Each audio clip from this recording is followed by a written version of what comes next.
Now you're on the next step, the sales funnel. How do I get new customers in the door?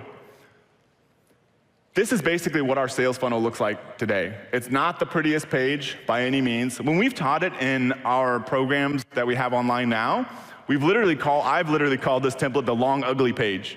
I don't know if Charles knows this, he may be offended by this, but that's what I've called it, and it works. We've got people in different markets that are using the same exact kind of landing page to scale their businesses in a whole lot of different markets. And if you're not a member of anything that we have and stuff, the easiest way to find these pages, and I tell this not because it's in our best interest, just because it's public and it's okay, is just go to Facebook ad library and then search for our brand. And you can do this for all people's brands. Then you'll see our ads, you'll see our landing pages, and you can do this for everyone. We do it for people all day long to see what other people are doing, and you'll find this landing page. We've tried to beat it with nicer, prettier pages, but it's been really hard. And so the idea behind a landing page, which may sound obvious, but sometimes isn't, is there are people who do well direct to consumer, sending people straight to a product page. But a lot of times that's probably not going to be the best performing option, because that's not really how you would have a conversation. If you were having a one-on-one sales conversation, you wouldn't say, hey, here's my product, here's the price, buy it or don't buy it. That's not how the conversation would go. You'd be like, hey, here's a problem that I can solve. Here's kind of things that is done for other people. Here's the features, the benefits. Here's other people that have used the product and been happy. Oh, by the way, here's the price, and here's a guarantee so you have no risk. That would be more of like the sales conversation. That's basically all a landing page does. It's just a different structure of probably the same information. So our landing page, and I'll give some stats on it, is very long. Covers everything you possibly can. Features, benefits, the main angle, lots of testimonials, and then it has a few different offers on there. It's not gonna be the same for everyone's business, and I was literally telling somebody this backstage, but for us, it worked better because we had a one-bag option, but it was bringing down the average order value too much. So for us, it worked better to force people to buy at least 3 bags. So that worked better for us. So the offer is very important, and so is like the headline. Those are kind of two of the most important things, then tons of proof. So when you get to this stage, you're kind of in a little bit of like a chicken and the egg situation. So you don't really have many sales going on, but it's kind of like you need to start buying some traffic to figure out if you can actually make sales. And so in this case, I think you need probably about 50 visits a day to start testing. If you want to ramp up on Shopify, I think that's a good minimum, because you'll at least be getting some conversions here and there. And so I think you kind of just got to bite the bullet. You don't need to go crazy, you don't need to buy a ton of traffic, but if you want to make your sales funnel work on your own website, I think you just need to start getting 50 visits a day. Once you do that, how do you know if your sales funnel is working? First thing is your conversion rate. So is it good? Bad conversion rate on Shopify is probably going to be like sub 2%. These are stats you can find online. An okay conversion rate on Shopify, 2 to 4%. A good conversion rate, over 4%. Ours, when we were scaling early on, before we really expanded the audiences, was I think about 6%. So we had really dialed that thing in. As we expanded the audiences, it went down probably more in that okay range. For Amazon,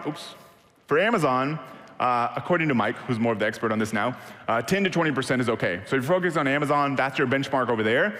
This lets you know where to put your attention. Because if your conversion rate on Shopify is like 1%, then you're probably gonna get a lot of benefit from improving your conversion rate. If your conversion rate's already like 5%, that's not where you need to put your attention. You probably need to maybe increase your average order value or something else. And so these are some benchmarks for you to know, kind of running through a process like a checklist of where do I focus in my business. So if you need to improve your conversion rate, and these are good things probably to do either way, first off is a better hook or selling angle. So when Manol kind of went through the example that he just showed of Hooked on Phonics, they had a really good offer. It was like your kid learns how to read in like 30 days. That's kind of a hook. That's a thing that's gonna grab people's attention that seems to really work. So you're kind of looking for that in your business, and you've kind of got to test. The process that we use, that I think anybody can use, because everyone thinks they know exactly why their customer is gonna buy. I don't think that's the truth. I think you have a guess. We had a guess. I don't even remember which one I thought was gonna work. It wasn't the one that ended up working, but we basically said, like, what are the 5 to 10 reasons we think somebody would buy this coffee that's never heard of it before? Maybe because it's, environmentally friendly. Maybe it's because it's sustainably farmed. Maybe it's because Charles is a doctor. Maybe it's because, the fear angle, all your coffee's toxic. Or maybe it's because, the low acid thing, which kind of ended up working really well for us. We just threw like 5 of these things against the board and then found out which one worked best. The testing process wasn't too complicated. We literally just changed the headline. Everything else on the page was pretty much the same. That was it. Found out the main hook that was actually gonna get some random person to buy this thing. Second thing, more proof. Reviews, testimonials. To kind of give you a benchmark, our page has 50 fully visible reviews. Most people way undershoot on this. I tried to get our marketing person, she didn't do it for me, but I was like, hey, can we 10 times the number of reviews and testimonials and stuff we have on our landing page? And she was like, yeah, sure, Matt. She never did it. She was like, no way in hell, that's too many. It's a lot of work, but our page has 50 fully visible reviews. Not like you have to scroll through a slider or any of that kind of stuff. Social proof, I think, is the easiest way to increase conversion rate, aside from having a really good offer.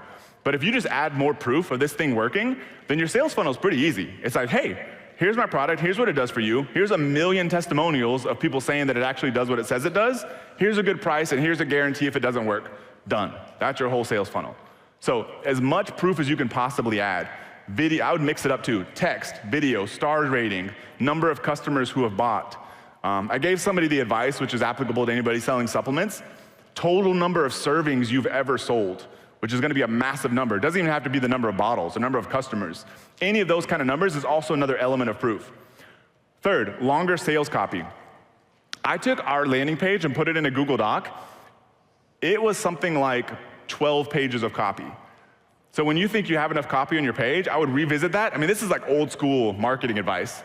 David Ogilvy, sort of guy that built this massive, I think like $800 million ad agency from nothing, he would say longer copy sells. We love short, pretty pages. I have never been able to get any of those to work. Some people probably have, I guess. I have not. Longer copy sells. Sometimes you just want to be convinced to buy something. You're like, I really want to buy this thing. I need more reasons to buy it. And you're just looking for them to convince you. And I think a lot of people end up in that situation. If they're gonna read it, give them more stuff. It can't necessarily be redundant, but cover every reason they should buy, every feature, every benefit, everything your product does. And there's that whole thing from back in the day, I think it was like Schlitz beer or something, where they kind of really described how this beer was made. Everyone made their beer the same way, but they were the first people to actually say that. And then all of a sudden, people are like, oh man, this is amazing. I don't know if these other people make it this way. And they outsold everybody. Longer copy sells. When in doubt, have the longest copy you can possibly tolerate creating, and you'll probably sell more. Fourth, better offer. So I like to try to do like a process of elimination. A lot of times I find when people are trying like a new sales funnel, they'll be a little too timid on the offer. I would recommend selling it as cheaply as you possibly can, because these are like new people that are probably only gonna hit your site once. You can always decrease the discount later. At least validate that you can get some sales coming in. If you have to start off at like a break-even price, even if you want to make profit, do that. You don't necessarily have to lose money doing this. I'm not asking you to like take a massive financial risk, but you don't have to make a bunch of money either. And at least, okay, people are actually buying. Because it's like, if you can't generate sales at this super low price, that's a problem. Like something else has to get fixed. Your conversion rate isn't good enough. You don't have enough social proof. The hook isn't right. So at least it's like taking that off the table. You're like, okay, I can at least generate sales. Now let's see if we can kind of tweak it from there. So that's all increasing conversion rate. What about average order value? The real game, somebody asked me like, what's the secret to making Shopify work? I'm like, revenue per visitor, which is basically just conversion rate times average order value. So we talked about conversion rate. Now what about average order value? So what is a good Shopify average order value? For me, I think it's basically 3 times a price of a single unit of your product. So if a single unit of your product sells for like 20 bucks, I think you should probably be shooting for like a $60 average order value. That is probably a good benchmark for you. Maybe you can go higher. I mean, some people back in the day, maybe because they were doing a little bit shady things, but they would be doing like a supplement offer or something, and their average order value would be like $150, $200 or something, selling like bottles of supplements that probably cost them like $7 to make. Now they were probably pushing the limit a little bit. For us, the average price somebody pays for a bag of coffee for us is like low 20 bucks after discounts and subscription and all that kind of stuff. Our average order value is $75 or so now. It's increased slowly over time. So that's kind of for us. And so if your average order value, I was talking with another guy backstage, is that he's getting customers for $45, but his average order value was like 25 bucks or something. So I'm like, hey, that's great. You figured out how to get customers for $45. Now you just need to increase your average order value. That's the problem to solve here. So on Amazon, talk with Mike. If your product's selling for 20 bucks, you can't do as much to increase average order value, though I think that's a good opportunity if you do know tricks there. And I don't necessarily have any for you, other than bundling and that kind of thing on Amazon. But maybe a good average order value on Amazon is like 1.4x. This is like slightly higher than what we get. So this is pushing the limit a little bit more than what we have right now. But the goal is the more you can get people to order up front, the better. Because like 70% of the people that buy from you once, you're never gonna see again. That's the fact. There's too many people making them offers. That's like the repeat purchase rate that I think I'll show in a second. So how do you improve your average order value? There's really only 3 main things. It's pretty simple. So I took an example. Somebody in our mastermind shared a podcast with a brand called True Classic. They sell t-shirts and that kind of thing. And they do something like 150 million a year or something, with pretty much all direct to consumer. And they do the same things we do. I just like their example rather than just using us all the time. So they bundle. They do one of the coolest things that we don't even do as well as they do on Shopify. This is from their actual regular store. Is you've seen every clothing brand on the planet, you go to their Shopify store, and they're just like selling you a t-shirt. They got a bunch of different colors. Maybe they're selling you a pair of pants. They're almost defaulting to buying like 6 t-shirts in every different color. Like, that's brilliant. This is gonna ramp up your average order value and allow you to scale so much faster. Because if you can get customers for free because your average order value is so high, then you're off to the races. You can scale your business like we did. We went from like 200K in sales in 2018 to like 2.5 million in 2019 to 16 million in 2020, then to like 26 and so forth. That was because of this thing. Because if we can figure out the numbers that our cost to get a customer with Facebook ads is here, and our gross profit from ads, basically our average order value is here minus our product costs, then if we can just keep doing that as long as we can do it with as much traffic, it's a super easy way to scale. Then your only job is keeping up on inventory. One of the ways is with bundling. Second one is an order bump. This is basically just like, how do you get people to add more stuff to the cart before they check out? As much stuff as you possibly can. At some point, if you're like being super obnoxious and having them add stuff to their cart, that kind of ends up making them like, I'm not even gonna finish this purchase. That's a little bit of a problem. But I think most people just don't push the limit on that enough. Get them to add more stuff to their order before they even enter their credit card. Lastly is one-click upsells. So I did a little video review, which is why I have that weird face down there. But this is a video review I did of their funnel. And you can use a tool. One-click upsell is the one we've used by Zipify. There's another one called Aftersell that looks pretty cool. I think they're using Aftersell. Either way, the idea is like the first order's already locked in.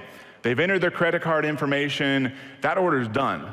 Now, it's like, how do I get them to buy more stuff before they're done with that order? So the first order's done. Like, you're golden. Now it's just like, what else can I get them to add?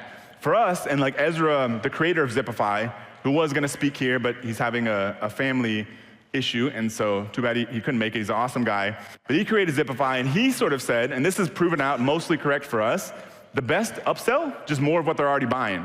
If you're selling t-shirts and they buy a black shirt, have them buy another black shirt. For us, if they're buying a bag of medium roast, ask them to buy another bag of medium roast. For us, we go slightly further, is that if they're buying 3 bags of medium roast, we were performing really well, and so I don't even know where it's at now, I don't manage this anymore. But one of the best upsells we had is another 3 bags. They're literally buying 6 bags of coffee, even though they've never heard of us before. People will do it. We've done it before. Somebody buys 6 bags, we sell them another 6 bags. You'll see these orders come through for like 12 units of your product. It's great. Let people do it all day long, and just treat them well after they purchase so that there's no issues if they want to return them. So these are the main ways you increase your average order value.